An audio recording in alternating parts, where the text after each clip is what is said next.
Lucas escreve o livro de Atos. Ele também escreve o livro que leva o seu nome, o do Evangelho, chamado Evangelho de Lucas.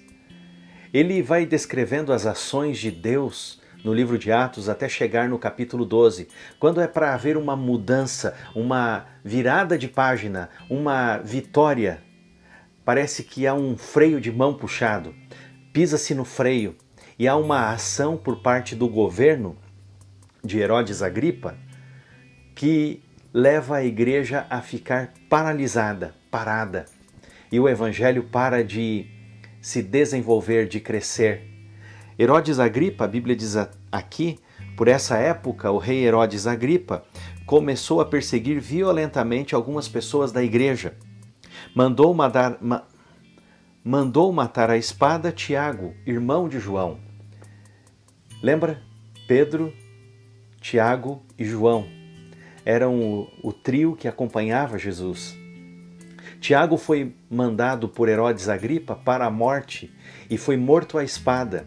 O livro de Deuteronômio diz que uma pessoa em Israel poderia ser morta à espada se estivesse conduzindo pessoas para a idolatria. E não só ele morreria, mas toda a cidade que havia sido contaminada deveria também morrer.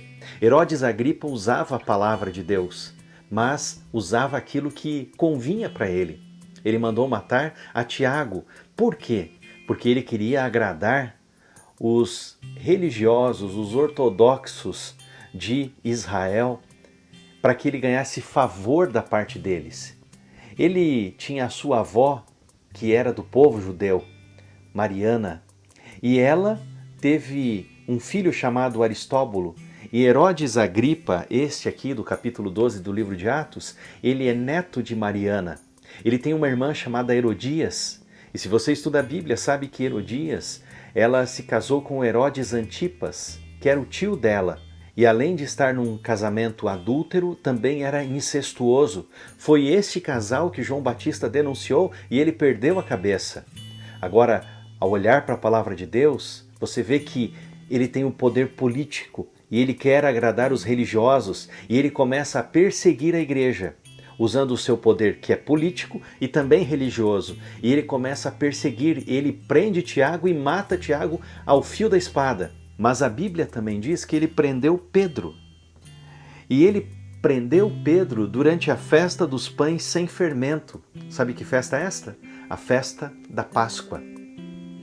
No período da Páscoa, que era o momento de celebrar a libertação, Herodes Agripa estava prendendo homens e mulheres da fé e estava lançando no cárcere. Ele lança Pedro na cadeia e decreta que ao final da festa da Páscoa, Pedro seria morto. E ele, ao decretar a morte de Pedro, ele estava dando um recado. Eu não tolero o cristianismo, eu não tolero os cristãos. Pedro era um líder da igreja. Pedro pregou e 3.000 pessoas se converteram. Pedro falou com um homem na porta chamada Formosa e o homem voltou a andar. Pedro, pelo poder de Deus, ressuscitou Dorcas. Pedro, ele tinha um grande apelo e era usado por Deus. E ao prender Pedro, Herodes pensou que estava neutralizando a igreja de Deus. Ele prende Pedro no cárcere inferior. E a escolta, as pessoas que cuidavam de Pedro, os soldados que cuidavam de Pedro eram 16 soldados.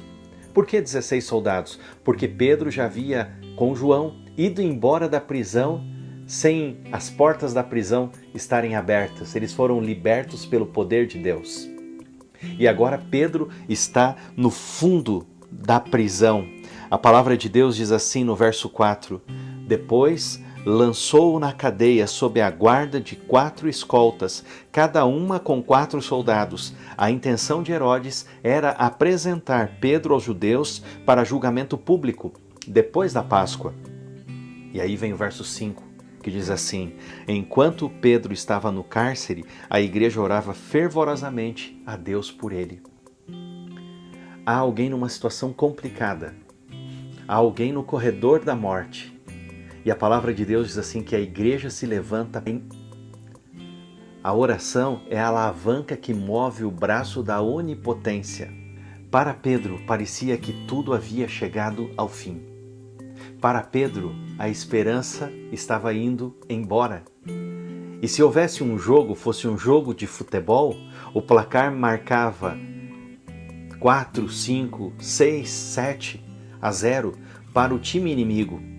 Pedro estava ali na prisão, mas a palavra de Deus diz aqui em Atos 12, verso 5: enquanto Pedro estava no cárcere, a igreja orava fervorosamente a Deus por ele. Parecia que tudo estava perdido. Parecia que Pedro seria morto, como Tiago foi. Mas a palavra de Deus diz assim: a igreja orava.